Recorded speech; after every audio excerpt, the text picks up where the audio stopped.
Why does the West prefer losing to China than losing to Russia? The USA have long been the world's most powerful and influential state. In order to maintain this status for as long as possible, they have been implementing a long-term strategy of containment against both the USSR and then its successor state, Russia, as well as China. However, since the 1970s, the US, along with its closest allies in Europe and Asia, have differentiated their respective policies towards these two main rivals. While comprehensive containment against Russia has been not only maintained but intensified, China has only been partially contained in the security sphere. While first in diplomacy and then in trade and investment, China has been granted ever-growing concessions. The process of ever-growing Western concessions towards China began with Nixon's visit to that country in 1972. The very next year, several US allies, amongst which Japan, West Germany, and the UK, severed diplomatic relations with the Republic of China, also known as Taiwan, and introduced them in favor of the PRC. The USA followed suit in 1979.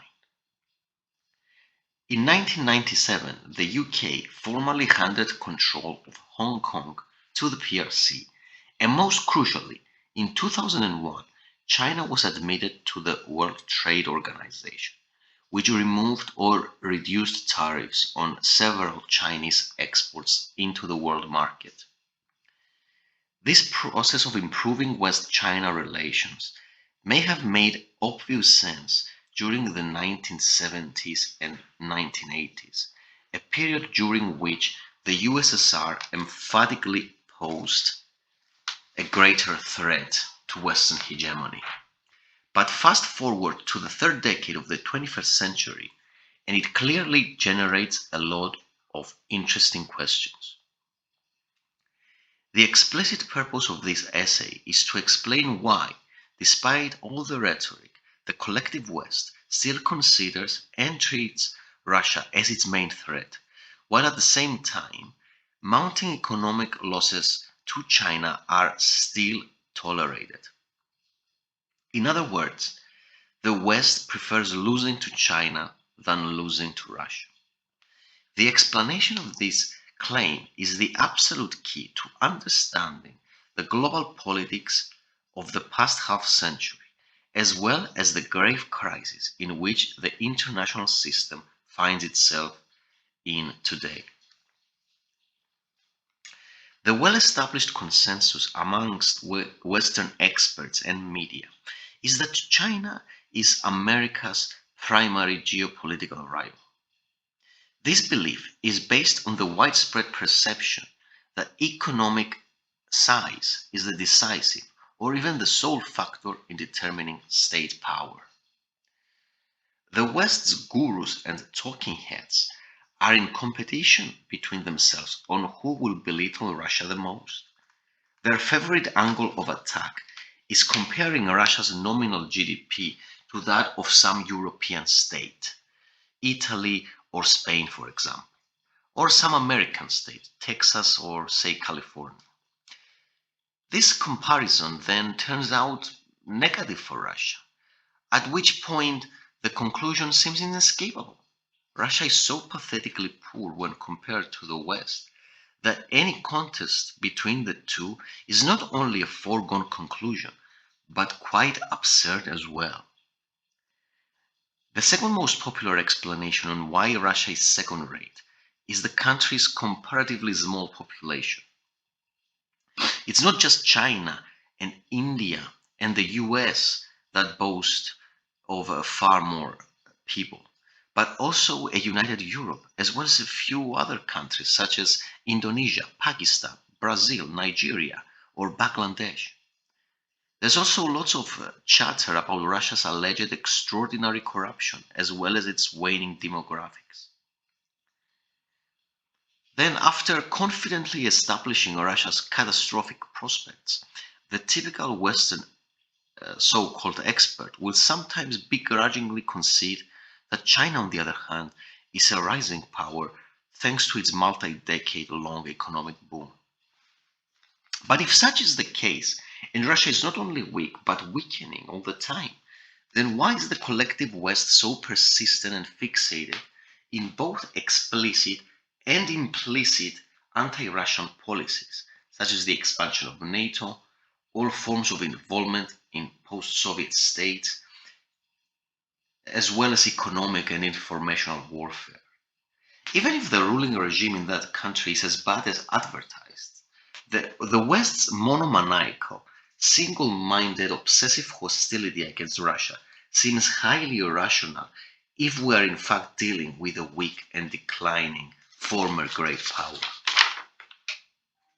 Moreover, international relations theory will dictate that when dealing with a weak and declining power, in this case Russia, and a powerful and rising one, in this case China, then the rational course of action on the part of the established hegemonic one, in this case the USA, would be to engage and even ally with the weak third power against the rising, threatening number two.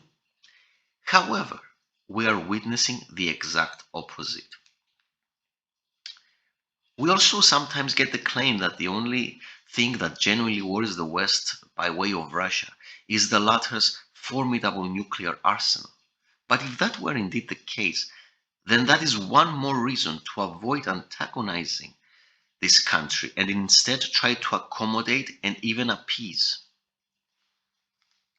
At this point, it needs to be stressed that Western claims over Russia's weaknesses are based on an element of truth. Russia's economy is indeed relatively small, a fact that both constrains the country's geopolitical options as well as causes several social problems domestically. I would indeed underline here that the West's greatest achievement in the entire post World War II period was to successfully suppress Russia's economy for so long. At the same time, Western commentary very partially cares to admit the true scale and scope of China's economic rise.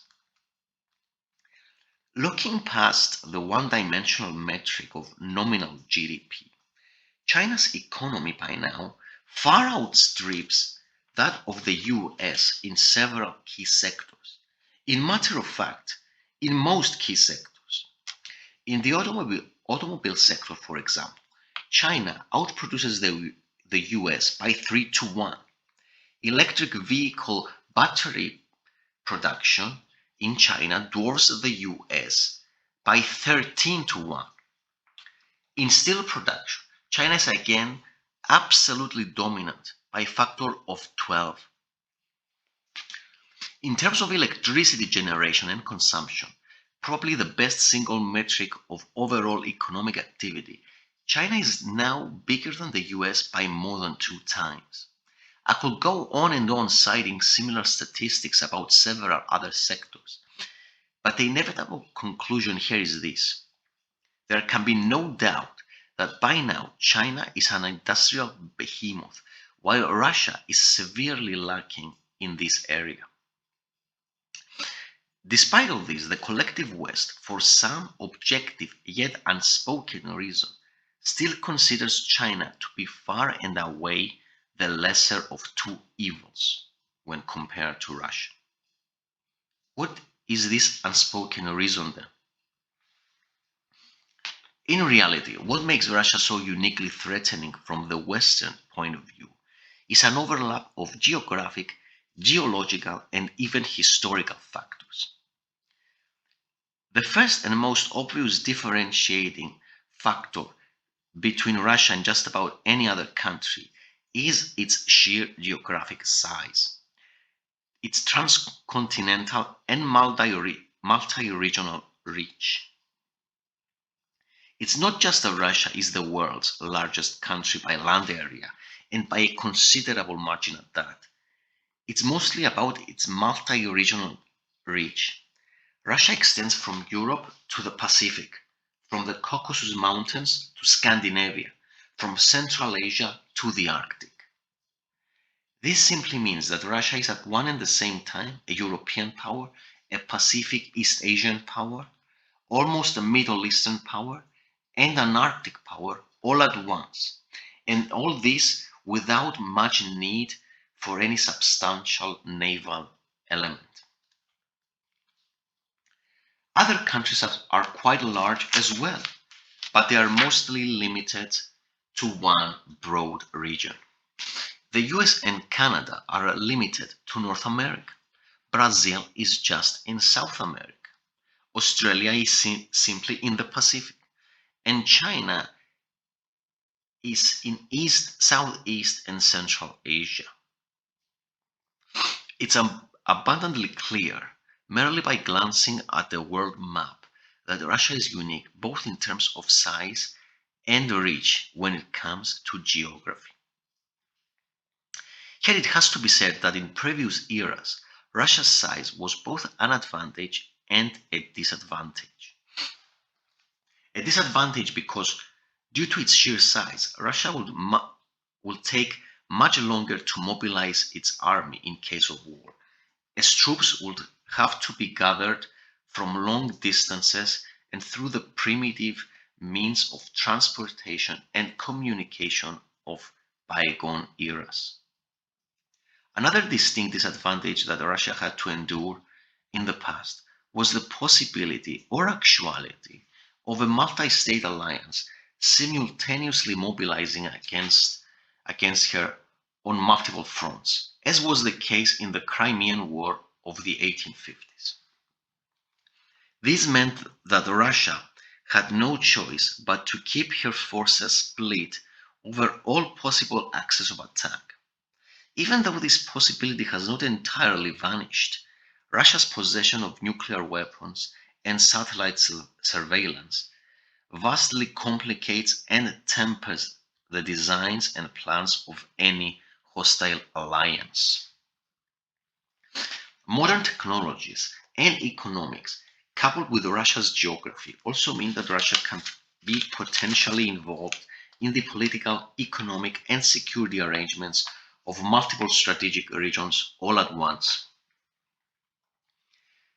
The second set of factors that sets Russia apart from China or from any other country in the world is its fantastic abundance in mineral and natural wealth. In anything from gold, iron ore, diamonds, nickel, copper, farmland, coal, natural gas, and most important of all, oil. In terms of several crucial commodities, Russia is in fact the marginal supplier into the world market. This is because the US and its alliance system, for several decades now, and especially since the end of the Cold War, has spared no effort in suppressing as much as possible Russia's exports of critical commodities, even when those are offered at below international market prices. This is by now nothing less than official Western policy. This effort has long predated the invasion of Ukraine in 2022 and amounted to Herculean Western efforts of investing in and sourcing from anywhere but Russia when it came to critical commodities such as copper, iron ore, coal, natural gas, and most strategically, oil. Russian oil exports in particular are seen by the West as the most immediate and existential threat to its long-standing hegemony. It is widely understood among Western strategists that if Russian oil exports are allowed to reach a certain threshold, then Russia's containment in all spheres would become absolutely impossible. The financial and geopolitical gains that would accrue to Russia if, say, its oil exports doubled from current levels, would be such that the West's comprehensive containment policy would simply fall apart. It is for this reason that Western governments have for decades now pursued a double edged yet complementary policy in relation to the global oil market.